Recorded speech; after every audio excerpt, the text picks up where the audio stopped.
One of the most important skills that you can learn to better manage conflict is to make a repair after you've had a big or little fight. And I'll tell you right now that just saying you're sorry and apologizing isn't going to cut it. In fact, if you think that you can just, after a big fight, get off the hook the next day by saying, I am sorry about what happened last night, you'll not learn anything about how to improve things in the future. In the work I do with couples, we'll often take the time during several sessions to build a kind of template for handling these things when a discussion gets crazy or goes off the rails or turns into a big fight. Once you practice this and you do it in a deliberate way several times, it becomes much more automatic, because instead of going down the same rabbit hole with every disagreement, you'll be able to have this useful imprint in your mind and do it much more easily and without prompting. The aftermath of a fight or argument exercise was developed by Dr. John Gottman, and it will help you process a recent argument in a more compassionate and productive way. Taking time when you're not flooded to talk over your feelings and any background issues that may have contributed or affected the argument will increase understanding for each of you and provide a way to go forward to help you make repairs and prevent future arguments. The idea is that there's no absolute reality in any relationship. Conflicts come up and we each have our point of view. Both could be right, both probably are right. The structure is to help you discuss and process without getting back into the fight. So take a look at this slide and remember this going forward, that there are no two right or wrong ways. They're both valid. There's essentially 6 components to how to make an effective repair after a big fight or a little fight, and we'll look at each one. The first one, I'll summarize the 6 of them now, and we'll go into them in detail. And there'll be a link at the end of this video. But what were your feelings during the argument? The second one is, what was your subjective sense or reality about the argument, your point of view? The third is, can you find something about your partner's position that you can understand? And the fourth is, are you flooding now as you're trying to do the debrief? And the fifth is, admit your role. What was your contribution to the fight? And the last one is, how can you both make it better in the future? So the first step, again, is to review what you were feeling during the argument. And I can't tell you how often I have been with couples, and as they listen to their partner express in very simple ways their feelings in a clear and non-blaming way, they react with much deeper empathy and understanding. This alone is huge. So often in relationships, we don't express our feelings, but instead we blame our partner. It is indeed very hard to own your own stuff, and it's so much easier to project onto your partner, but I'll tell you that won't get you anywhere. In fact, it'll be 2 steps backward.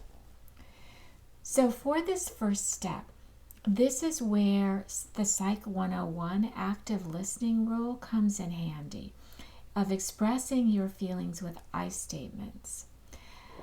Express your feelings in a simple statement of fact, such as, I felt worried, or I felt lonely, or I felt I was right and my partner was wrong, or I felt righteously indignant. probably not with that attitude.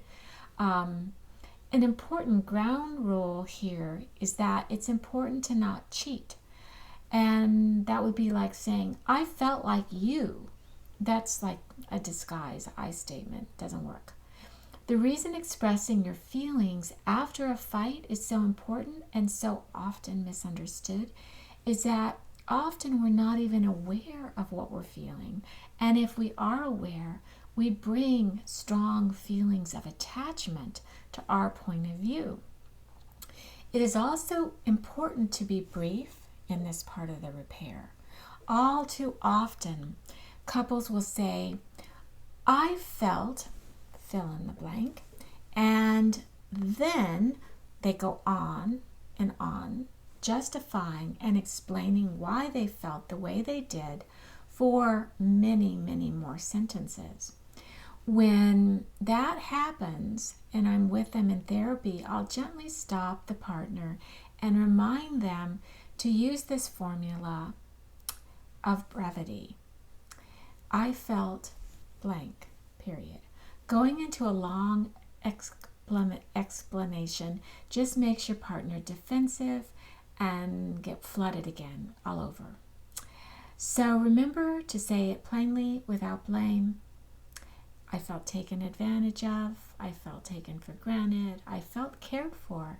It's tempting to follow that up again with 3 to 4 sentences, and then you lose their attention. So remember that step. Now, for the step number 2, the second part of this repair is to express your subjective reality or point of view in a couple of sentences. Again, summarizing briefly. Sometimes just condensing and consolidating your experience during a fight is an art in itself, because so often what we bring to that debrief is everything else that has ever angered us over the last few months or even years. So this is a practice in knowing yourself and using a kind of mindful attention to be concise. So number 3, the third step is to think about empathy. How good are you at really understanding your partner's point of view? You want to be able to express like something like this. I can see how you feel about such and such. It makes sense to me that you feel that way. When we're so wedded to our own point of view, it's really hard to put ourselves in someone else's shoes, especially our partner. When we understand sometimes better our friends, our colleague, a child, so much more easily than our partner. So now step number 4, it's really important that you give space for checking in with yourself to make sure that you're not flooded as you're doing this debrief after the fight.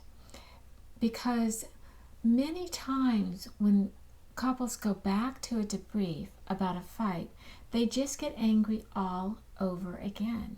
So understanding that this step is so important, it's huge. You both have to get this. So at this point in therapy, I might say, as they're going through the steps, are you flooded? And if one partner is, I'll say, let's just take a minute and do some breathing and bring your heart rate down just for a couple minutes. And that, taking that pause, that time out, and then re-engaging in the discussion may seem like a small or unnecessary thing, but believe me, it is so important, and it's so often neglected by even experienced couples therapists who are working in a session with couples. So if you need help in understanding this process of what flooding is and how to self-soothe, check out one of my other videos on the topic.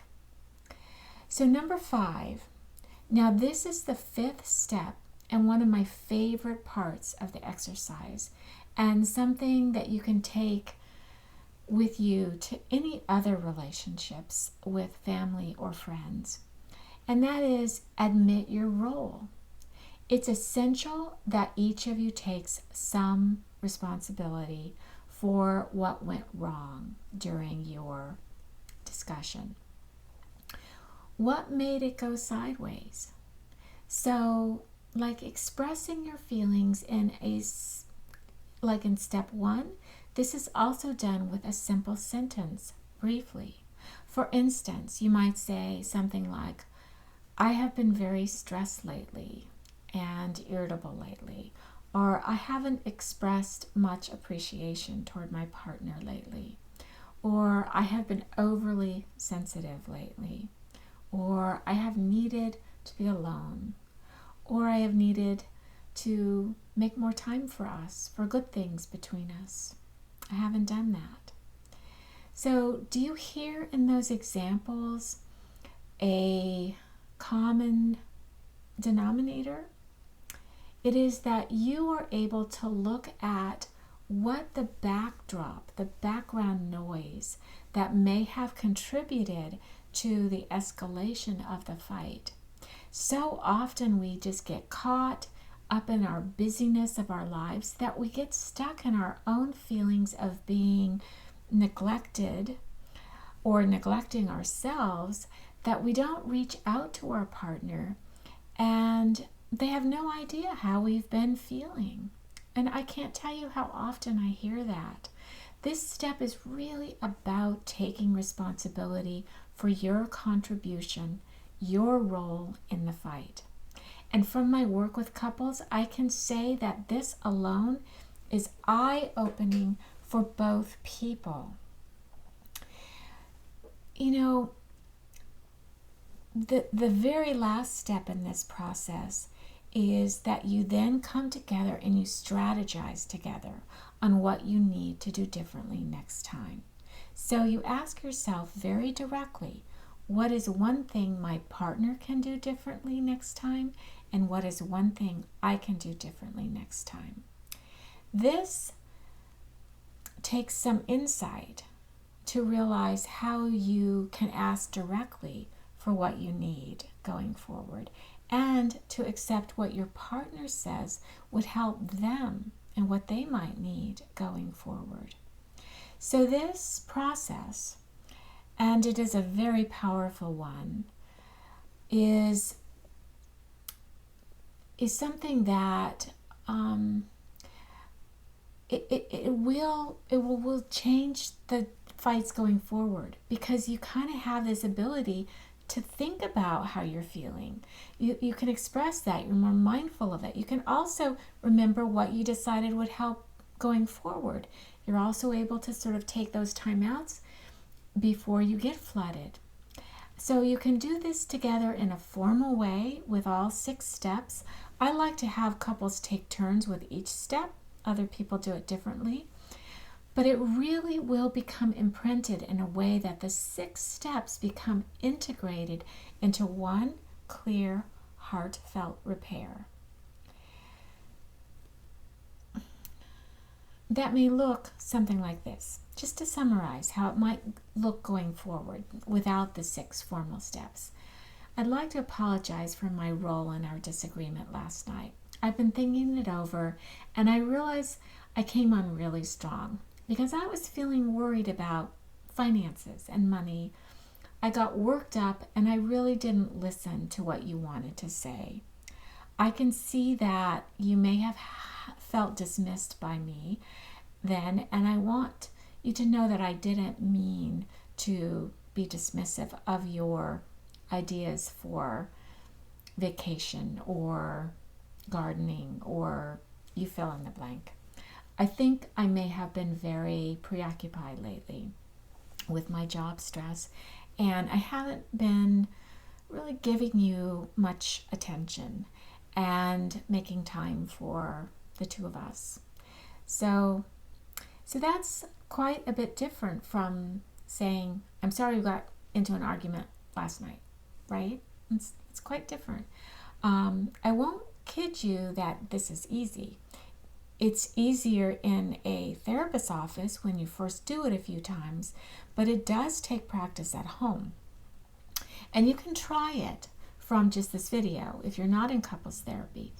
And remember that it never works to try this kind of repair if you're flooded, or if you start to try a repair and you get flooded all over again. Don't do it. Take those breaths, because it'll just reignite that fight, flight, or freeze response, and that compounds the difficulty managing the conflict. And as you know from some of the other videos in managing conflict, negative feelings about the marriage and your partner begin to set in, and that's never good. So try it, and good luck, and I'll see you next time.